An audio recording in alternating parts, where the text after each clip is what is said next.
Okay, we can take a great posture, best posture of the day. No matter what we're doing, take a good, real breath and bow. So today's kind of a big subject, mindful travel. I'm sure all of you have mindful travel tips, so I would love to hear on those. You can leave that in the blog on Elephant Journal, or if you're on the podcast, leave it in a review or whatever. I'd love to hear from you. So mindful. Why mindful? Well, mindful is a term at Elephant, we call it the mindful life, which is basically about anything that's good for me, that's good for the planet, good for the world as opposed to the planet, meaning society, and good for other people. So mindful is environmental, but it's also, more simple and human than that. So by mindful, I mean a bunch of things. So let's just go through it. Mindful travel tips from Waylon Lewis. And these are not meant to be comprehensive. These are just what I do. And I, again, love to hear from you what you do, because I could learn from it. So I personally rarely traveled in my life. I road tripped a lot around the U.S. Until I was probably like 39. I really hadn't been out of the United States. A lot of well-off people would hear that and say, wow, you're kind of closed down, or what's up with that? A lot of you who maybe don't have that much money will understand that, because maybe you haven't traveled that much. I grew up really poor, didn't have the money to ski, didn't have the money to do a lot of things my friends didn't have a car most of the time. My mom didn't. She couldn't afford the mortgage half the time, couldn't afford food or presents sometimes. So travel was not really a priority. I remember her teacher, a Buddhist teacher, died, and just about the entire Buddhist community flew to Vermont to honor him, and it was really, we didn't have the money for both of us to go. It was one or the other. And of course I said, Mom, you go, I'll be good. And I stayed with a friend while she was gone. But by the age of 39, I'd been working super hard on an elephant for 11 years, and it was time for me to get out of Dodge. And a dear friend of mine was actually on her podcast early on, Rachel Braithen, basically wouldn't take no for an answer about me attending her wedding in Sweden. And just her one stubborn friendship kind of moment of not letting me, I was a pro at that point of sort of saying, oh, that would be great, and kind of letting it go. She said, no, really, I want you to be there. So I decided to make a little trip of it. I went to Tel Aviv and visited Dave Rogers, my colleague. I went to the wedding in Sweden, and then I visited my dear friend Peggy Markel in Florence, Firenze, Italy. And that was the first time I'd really been out of the U.S. I then now since have been to Mexico, and I just went to Paris and Florence with my friend Vanessa, who's the producer of this podcast series, and this summer. So I've been traveling more and more. And of course I've been to Canada a few times, but I kind of don't count that since culturally it's pretty darn similar. But I had been to Halifax. I hadn't really been anywhere else. Maybe Montreal when I was in high school in Vermont. Anyway, enough about that. So in terms of traveling, I'm an environmentalist first. So I pack very lightly. You should know that every pound you pack, and every pound on your body for that matter, not to guilt trip anybody, but it's just something to be aware of, adds a lot of carbon into the atmosphere. When you're flying, you're directly injecting awful fuel. It's very high octane or whatever. Some of you will know more about what I'm talking about than me, but it's not just like car fuel. Directly into the atmosphere where it can't kind of process it. So it's similar to if you put something toxic on your skin, it goes right into your bloodstream. It doesn't go through your liver in the way that it does. If you eat something kind of mildly poisonous, your liver actually kind of takes the hit there. Thus, those of you who drink to excess occasionally know all about that. So you're poisoning our atmosphere. I remember years ago, I did one of those carbon footprint calculators. I recommend you all Google those and do one before you travel again. And I bike every day. I haven't owned a car for 11 years. My house is solar powered for the most part. Everything in my house that I do is Craigslist or eco or local, almost plastic free. I'm not zero waste, but I try pretty darn hard and I enjoy it. I turn lights off. I have everything on power, whatever they're called, and I turn them off at night. Surge protectors. What else? You know, all my clothes are used, blah, blah, blah. But for all of that eco everyday living, the fact that I had flown once or twice that year total, not doubled my carbon footprint. It made my carbon footprint go from basically 2 out of 100 to like 300 out of 100, meaning there would have had to be 3 planets to handle what I had done to the planet that year. So that really hit me. Flying alone is a really intensive, awful thing for this planet. So 2 things on that. When I just went to Europe this summer, everyone was like, oh yeah, you can just fly from country to country. It's so cheap. You might as well just do it. No, take a train.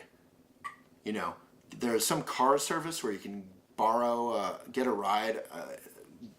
You guys can Google it, figure it out. It's really cool. It's pretty popular. It's called like Bing Bong or something. You know, bicycle when you're in Paris. Walk. Obviously public transport. Subways are fantastic. Every time you ride, you're basically punching a very pregnant Mother Earth in the gut. And I want that to be an ugly image because that's exactly what we're doing. So that said, this isn't like a guilt trip show. So flying is a miracle. Whenever I fly, I don't work. I don't generally read a magazine. Maybe I'll glance at one. I pretty much just stare out of the window and get super excited about being over the clouds. It's like a miracle of this day and age that we get to fly. So when you fly, enjoy the heck out of it. Mindfulness is not all about guilt trips. It's just about being aware. So if you are going to fly a lot for business, for pleasure, please offset. Offsets get an awful rap from people who have issues with their own guilt. People say, oh, it's just like buying off your own sins. Well, buying off your own sins is way better than not buying them off, especially when the money, which is very cheap, for a couple bucks, you can plant trees that will suck up carbon for 100 years, right? And those trees have to be planted, which helps create jobs. So check out a mindful offset program. There's many, many, many. You can see Etsy does that. For everything you buy on Etsy, they offset it. Offsets, huge fan. So number one, let's just start from the beginning.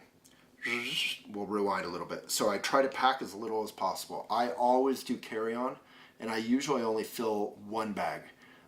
That's because I do like to buy things. I'm an accumulator, which is 1 level below hoarder.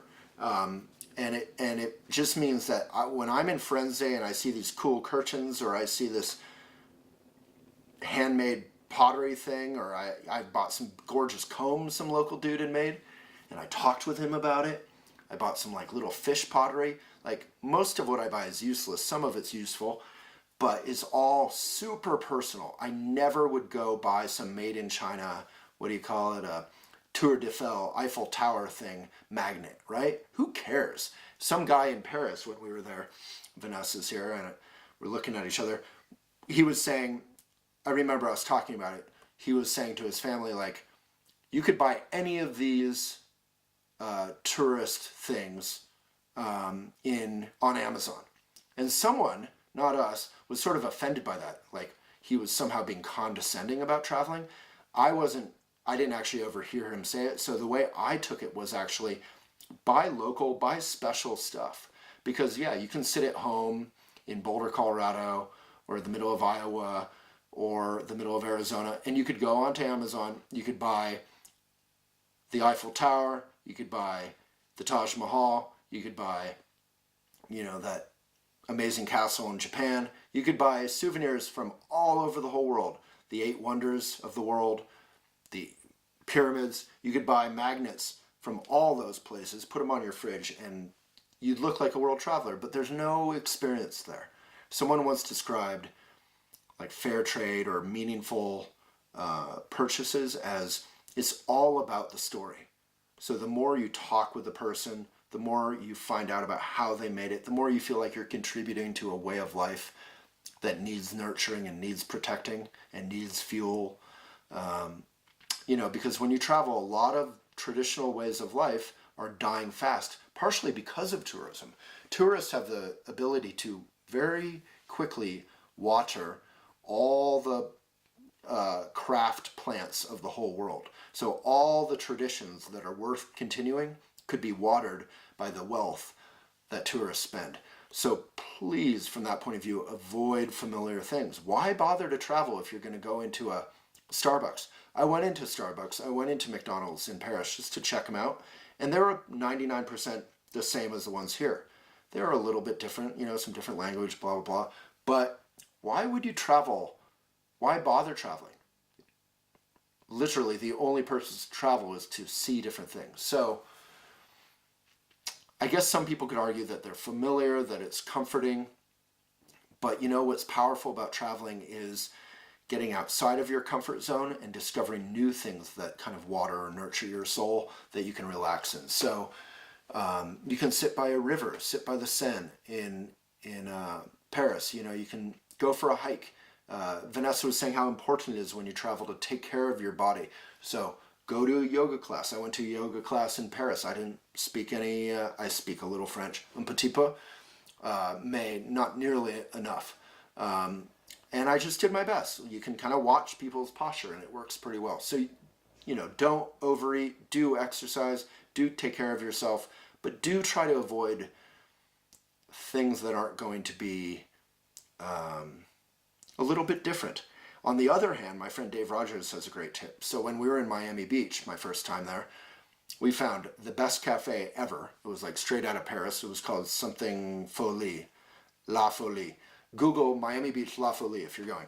And it was amazing. And then the next day I was like, okay, let's go find a new cafe. I hear this one, I'm Googling all the cool ones to go to, which ones are eco or fair trade or cool.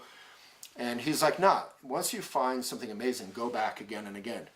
Because then you have that experience on the road of being a regular, which can actually be incredibly comforting. The people know you. Dave has all kinds of tips for travel. Like if you're traveling alone, go to the same bar. Once you find a place, go to the same bar a couple times. You make a relationship with the bartender. The bartender will kind of vouch for you and introduce you to other people. Dave, who is somewhat well off, always surprisingly says, don't stay in a hotel, don't stay in a whatever, stay in maybe a private room in a hostel. Hostels are great places to meet people. Everyone there at a hostel is curious and open and looking to meet people, or at least most people are. So lots of cool tips like that. I think my first instinct was, let's stay in a cool, historic, local hotel. That's also good. I did that with my mom recently in Seattle at the Sorrento, I think. And it was like straight out of F. Scott Fitzgerald. I loved it. So there's a million tips here. So obviously plastic use. When I'm in an airport, when I'm on a plane, I pretty much just try to starve. It's a great opportunity to, not eat junk food. You can bring your own food if you're reasonable and healthy, neither of which I always am. But, bring your own nuts, bring your own snacks. Most of you probably don't need to be taught that because you care more about your diet than I do. But I just, frankly, just wait to get to wherever I'm going. I recently went to Asheville, North Carolina. I was hungry for dinner, hadn't really eaten lunch, had breakfast, so big deal, right? And I got there, I was nice and hungry, and I enjoyed the heck out of the dinner there. God, there's so many tips. But basically, plastic use and crappy fast food that's part of the system, just avoid it. I think one thing I'm really good at, in a very extreme way that I can't totally recommend, is never eating when I'm traveling if I'm not excited to eat that thing. So I think at one point with Vanessa, we were on the train or something. I don't think I'd eaten for 10 hours at some point, and I started getting a little lightheaded. To be fair to me, I'd mostly slept, I think, all those 10 hours because we were on an endless train, and I just kind of conked myself out so that I could wake up somewhere I wanted to be, not in this claustrophobic little booth with a very sweet family, but it was close quarters and kind of hellish. Everything that could go wrong with that train went wrong. including the entire train. I think like they had to get a new train, 2 new trains. So, but you know, the bonus of like not eating or whatever stuff that you don't want to is you're nice and hungry for food that you do want to eat. And that's one of the great delights when you're traveling, is going to restaurants. I'm vegan, so I highly recommend Happy Cow. I subscribe to them. And it's probably the best $3 I've ever spent. It might be $3 a month. Whatever they charge me, I would pay, frankly. Happy Cow, if you're vegan, vegetarian, or just curious about, you know, eating leaves. So even what I pack stuff in, I try to pack very light.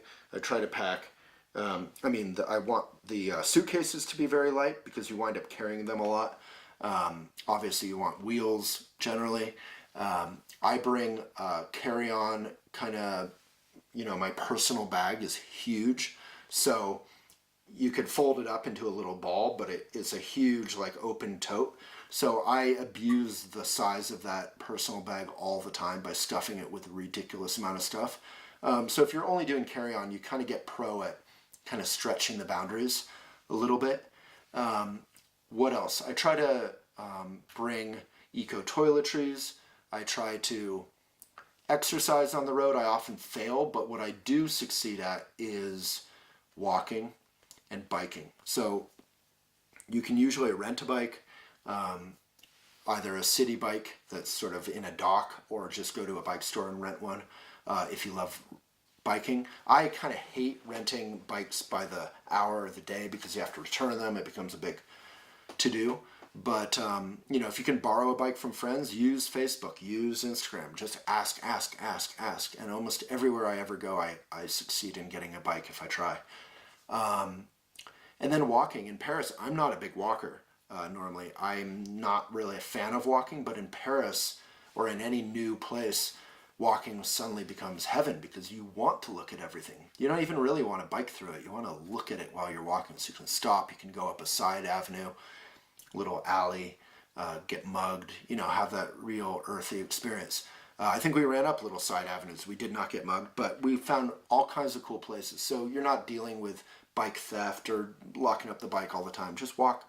I think we walked like 6 hours a day, 8 hours a day, 10 hours a day. And, you know, obviously some of you aren't physically able to do that. So respect. Whatever works for you, obviously, works for you. And that's great. I'm just talking about what I did and what worked for me. What else? So I do think in terms of consumption, I love buying stuff. I don't think I buy that much, partially because the power of the carry-ons discourages you to buy that much. But I buy lots of little knickknacks and kind of accumulator kind of things. I did buy some big curtains last time in this amazing special place in Firenze that Peggy Markel had introduced me to, and I felt good about it. I felt good about where they'd been made, who made them, where the money was going to, how special they would be in the memory, and I had to ship them, which was a whole adventure. Never ship stuff in Italy unless you want to go on a whole adventure, which actually was kind of fun. You have to go to this certain place to get a stamp, and then that place is located in an apparel store, which will, in a sort of irritated way, send you, say, it hasn't been here for years, but Google Maps still sends like 80 people there a day. So then you go to the actual place, and of course it's closed 3 times, and then you finally get it. The lady's the nicest in the world and tells you a cool cafe to go to. It's actually really fun. What else? I definitely use Instagram and Facebook all the time. I'm asking people, where should I go? Where should I eat? Where should I blah, blah, blah, blah. And in terms of where to stay, I am not an Airbnb fan. I think all my friends stayed in Airbnbs. Airbnbs are great for certain uses, meaning like I was traveling with my mom and we were going to Bainbridge Island where she used to live, and we rented an Airbnb that was walkable from the ferry station. That was pretty great, and the lady lived upstairs. It's helping her mortgage, fantastic. But Airbnb has basically killed neighborhoods all over the world. There's dead neighborhoods downtown Boulder, Colorado, until Boulder, like many cities have begun to do, outlawed Airbnbs that weren't attached to the resident's home. meaning in the backyard or in the house, in the basement, upstairs, whatever, a room. So instead of allowing just folks to kind of buy second homes and third homes and fourth homes and leave all these homes empty whenever they're not being used by Airbnb people, stay in Airbnb that's attached to a house. You can still have your privacy if you're in the backyard. I did that in Venice, California a couple years ago. But not a huge fan of what they're doing to local communities and local economies. So always think about that, just like with buying stuff. And I love, on the other hand, local B&Bs. I think I'm the only guy or woman below the age of 50 in most Airbnb or B&Bs I ever go to. But it's still delightful. Last time I stayed, I think in 4 B&Bs, because I hadn't scheduled ahead, in Missoula in 5 days. And you meet all these, cool old couples and eat good food and you borrow their bike and it's a cool house. You're in a real home that's contributing taxes to the local municipality. So love B&Bs, and I would love to see more young people start rediscovering B&Bs so they would get a little more fun. And then I love local old independent hotels. Independent's a big word because most local old historic hotels have been bought up by the man, by big hotel chains. And I have zero interest, going from the point of view of like, why would I travel if I'm not doing something different or new? Why would I travel just to stay in a Hilton? Why would I travel just to stay in a whatever, these big hotel chains? You can't say that 100%. I've stayed in some historic hotels that were owned by, say, Fairmont, that were pretty amazing, totally amazing.